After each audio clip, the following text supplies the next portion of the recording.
بسم الله الرحمن الرحيم الحمد لله رب العالمين والصلاة والسلام على خاتم الأنبياء والمرسلين نبينا وسيدنا محمد وعلى آله وصحبه أجمعين أما بعد Урматтуу мусулман бир тууганым, сиздер менен биз маркумдар эңсеген, алар тиленген армандары тууралуу сүйлөшүп жатабыз.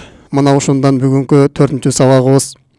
Бул маркумдар эге дүйнөгө кайта турган болсо, адамдарга зулум көргөзгөн болсо, залым адам болгон болсо, бирөөнүн малын тартып алган болсо, бирөөнүн карызын алып кайтарбай койгон болсо, бирөөгө жала жауып, жалгандан күбөлүккө өтүп, анын акысын алып алган болсо, же ал адамды каматып жок кылып жиберген болсо, же адамдарды иштетип акысын бербей койгон болсо, же бирөөдөн карыз алып, карызын төлөбөй кеткен болсо, мына ушул адамдар дагы дүйнөгө кайтып, ошол кылган зулумдарынан кутулууну эңсешет.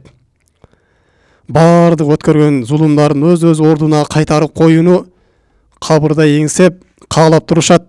Кыямат күнүнө дагы Аллах Тааланын астында эсеп-кысапка турган кезде, Аллахым бизди дүйнөгө кайтарчы, биз адамдарга зулум бергенибизден кутулайлы деп ушинтип арзу кылып турушат. Мына ошого урматтуу мусулман бир тууганым, биз тирүү кезибизде адамдарга зулум бергенден алыс болойлу. Бирөөнүн акысын тартып алгандан, же бирөөнүн жерин акысыз алып алгандан, же акысыз бирөөнүн жерине, бирөөнүн үлүшүнө кирип кеткенден этият болойлу. Мунун эсеп кысабы сөзсүз түрдө Аллах Тааланын астында берилет. Теги дүйнөгө барган кезде бизге өтө кеч болуп калат. Катуу өкүнүп калабыз. Аллах Тааланын астында бир азапка душар болуп калышыбыз мүмкүн. Же бирөөнү гыйбат кылган болсок, бирөөнү сөккөн болсок, бирөөнү урган болсок, мына ошол адамга жасаган соопторубуздун баарысын алдырып жиберебиз. Агерде сооптор жок болгон болсо, ошол адамдардын күнөөлөрү залым адамдын мойнуна жүктөлүп берилет. Аллах Таала Кур'ан-ы Каримде төмөндөчү айтат: "Вала тахсабанналлаху гафилан амма я'малу залимун." Аллах Таала залымдар кылып жаткан иштеринен гафилетте, аны билбей жатат деп залымдар ойлобосун дейт. Албетте Аллах Таала бардык залымдарды билип турат. Бардык адамдардын абалын билип турат. Алар зулум кылган болсо дагы, жер бетинде бузукулук кылган болсо дагы, Аллах Таала аларга дагы азапты катуураак бериш үчүн, дагы көбүрөөк күнөөгө батыш үчүн Аллах Таала аларга өмүр берип турат. Жада калса Аллах Таала өзүнүн кечиримдүүлүгү менен, өзүнүн халимдүүлүгү менен аларга рызкы дагы берип турат. Залымдар Аллах Таала келип аткан рызкыга алданып калбасын. Аллах Таала бизди билбейт да, Аллах Таала бизди билгенде качан азапка алып коймок деп алар ойлобосун дейт. Иннама юахирухум лияумин ташхусу фихил абсор. Албетте биз булардын баарын жазасын көздөр корккондон катып кала турган күнгө кечирип жатабыз дейт. Залымдардын жазасын кыямат күнүнө калдырып жатабыз. Ал күн ушундай оор күн болот. Күндөр ошол күндө көздөр эч жака кыймылдабай катып калат дейт. Ордунан жылбай калат корккондугунан дейт. Ал күндө Аллах Таала аят муладысында мухтиина мухнии руусихим ла яртатту илейхим афтарфухум ва фидатухум хава. Ошол күнү Аллах Таала махшар майданын элдери чогултуп, баарын чакырган кезде алар шашылып, Аллах Тааланын астына эсеп кысап берүүгө жөнөшөт. Ал жака барбаштыктын эч айласы калбайт, эч жака качып кутула албайт. Ушундай шашып жөнөшөт. Мухнии руусихим, баштары асманга көтөрүлгөн абалда дейт. Көздөр асманды каралган абалда дейт. Аллах Таала алардын колдорун ушундай кишендеп, ээгин астына такап коет. Колдору кишендирген абалда асманда, ээктер асманды карап, көздөр асманды карап, ушинтип Аллах Тааланын астына эсеп кысап берүүгө махшарга жүгүрүп жөнөшөт дейт. Аллах Таала калайкактын баарын тирилтип махшар майданына чакырган кезде дейт. Ла яртатту илейхим торфухум, алардын көздөрү кыймылдабайт, ордунан жылбайт.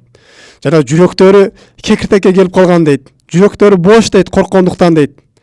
Жүрөктөрү ушундай көтөрүлүп кекиртегине келип коркушуп, Аллах Таалага эсеп кысапка берген жөнөшөт. Ванзирин наса яума яатихимул азаб. Жана пайгамбар Аллахтан айтып, адамдар ескертип койгонуң, ал күнүн азабын ескертип койгон, ушундай каттуу азап келет. Ошол азапты көргөн кезде, ошол күндүн оордугун көргөн кезде, фаякулуллазина заламу, залымдар, өздөрүнүн нафсыларына зулум кылгандар, арам иштер жасагандар, Аллах тааланын парыздарын өтөбөгөндөр, жана Аллахтын жараткан макулуктарына, пенделерине зулум кылгандар, жана башка айбанаттарга дагы зулум кылгандар, башкалардын акысын жеген, башкаларды жала жабып камап үрген, өзүнүн авторитетинин кыйындыгына таянып, башка бирөөнүн акысын зулум жол менен, рекеттик жол менен тартып алган адамдар төмөндөгү айтып калышат.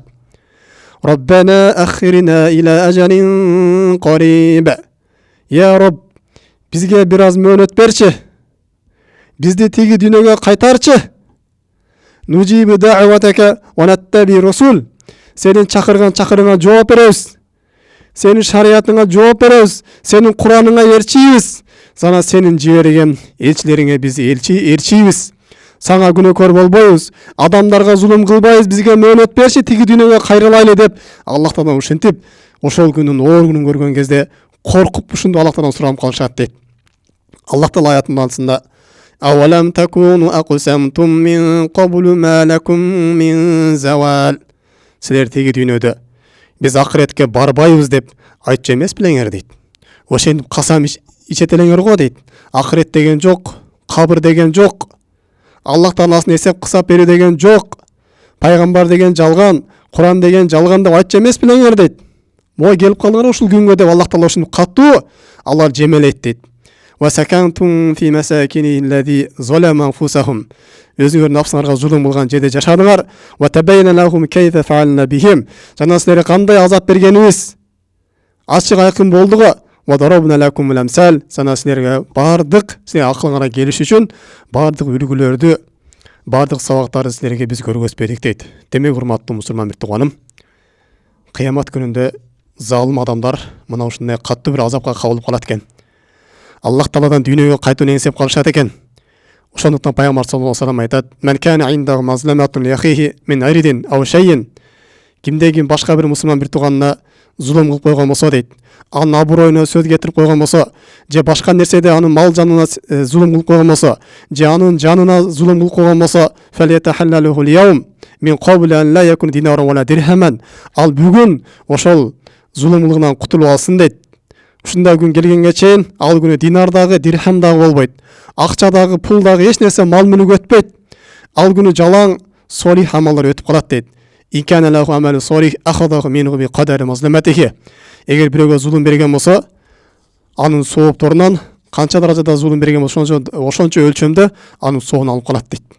Fa in lam yakun lahu hasanatan akhadha min sayyiati sahibihi fa humila alayhi.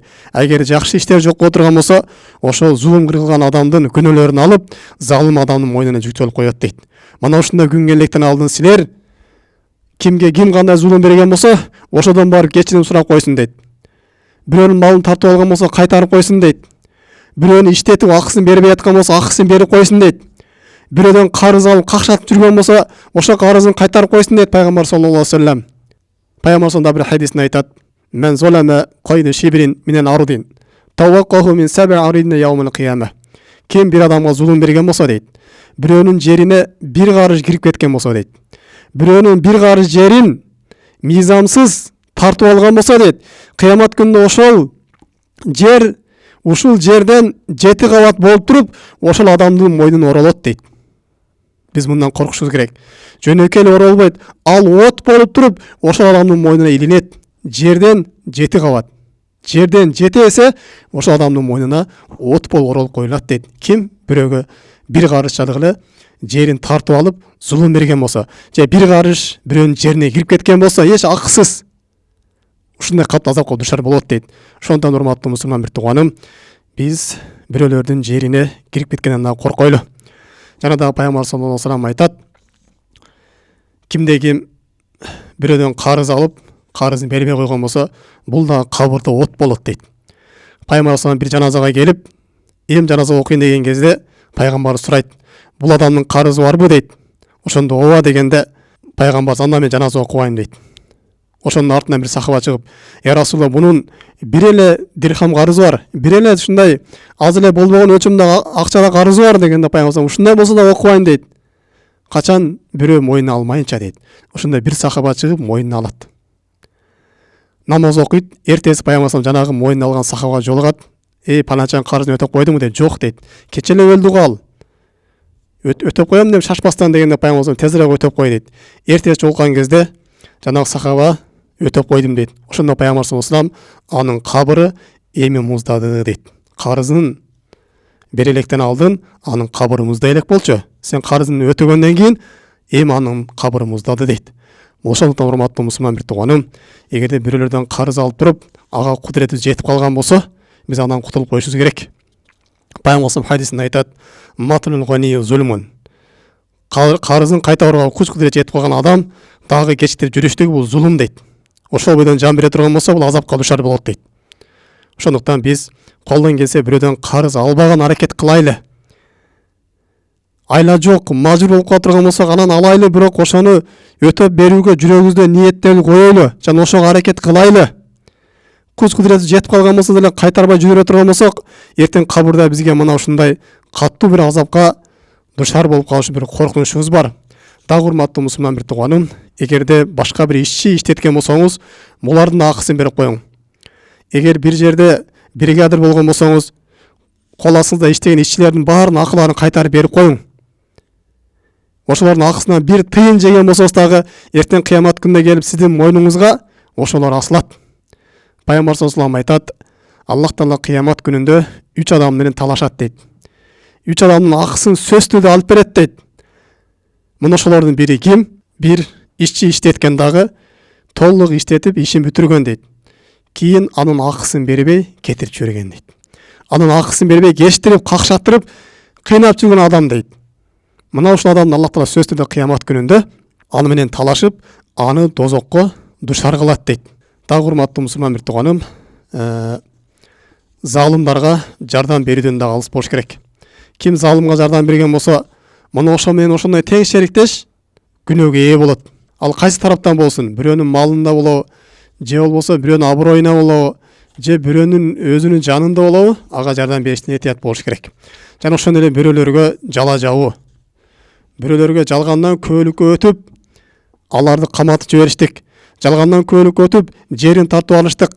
Жалгандан көөлүккө өтүп, ошол адамды карыз кылып коюштук. Бул дагы чоң күнөөлөрдүн бири. Адам ушудан дагы этият болуш керек. Пайгамбар саллаллаху алейхи айтат: кыямат күнүндө ким бирөөгө жалганга күбөлүк өткөн болсо дейт, мына ошо жалган күбөлүк өткөндүгү аны дозокко алып бара турган амал дейт. Пайгамбар саллаллаху күндөрдүн бир күнүндө сахабаларына отуруп, силерге чоң күнөөлөр тууралуу кабар берейинби дейт. Пайгамбар саллаллаху бериңиз дегенде, эң чоң күнөө ишроки билла, Аллах Таалага шерик кошуштук. Аллах жалгыз жаратуучу болгон болсо, дагы башка жаратуучу бар деп ишеништик. Аллах жалгыз ибадатка татыктуу болгон болсо, дагы башка бир нерсени кошуп ибадат кылыштык. Мына ушул эң чоң күнөө дейт. Кийин укукул валидейни, ата-энеге ак болуштук дейт. Кийин пайгамбар саллаллаху алейхи вассалам ала каулу зур, ала шахадату зур деп кайра ушуну кайталады дейт. Сахабалар пайгамбар саллаллаху качан сөзүн токтотот экенде биз каалап кеттик дейт. Жалгандан көөлүккө өтүштүк, жалгандан көөлүккө өтүштүк деп ушинтип кайталады дейт. Ошого жалгандан көөлүккө өтүш дагы бул зулум. Эгер мындан пенде тооба кылбай кете турган болсо, кийин кеч болуп катуу өкүнүп калат. Мунун азабын көргөн кезде, ушунун күнөөсүнө жолуккан кезде Аллах Тааладан кайра дүйнөгө кайтып, жанагы жалган көөлүк өткөндөрүмөн мен бар тазаланайынчы, зулумдарымдан кутулайынчы, карыздарымды берейинчи деп ушинтип тиги дүйнөдө эңсеп калат. Урматтуу мусулман бир тууганым, ушундай бизде азыр мүмкүнчүлүк болуп турган кезде Аллах Тааладан көп ибадат кылып, бирөөлөрдөн акылыбызды кутулуп алайлы. Бирөөгө жаман сөз айтып койгон болсок дагы, бирөөнү гыйбат кылып койгон болсок дагы артынан барып кечирим сурап коелу. Бирөөнүн көңүлүн ортуп койгон болсок дагы артынан барып кечирим сурап коелу. Башка бир туугандардын акысына кирип койгон болсок дагы барып акысын кайтарып берип коелу. Бул адамдардын акысы биз ойлогондой жеңил нерсе эмес, өтө оор күнөө болуп эсептелинет. Субханакаллахумма бихамдик, ашхаду ан ла илаха илля анта, астагфирука ва атубу илейк. Ассаламу алейкум рахматуллахи ва баракатуху.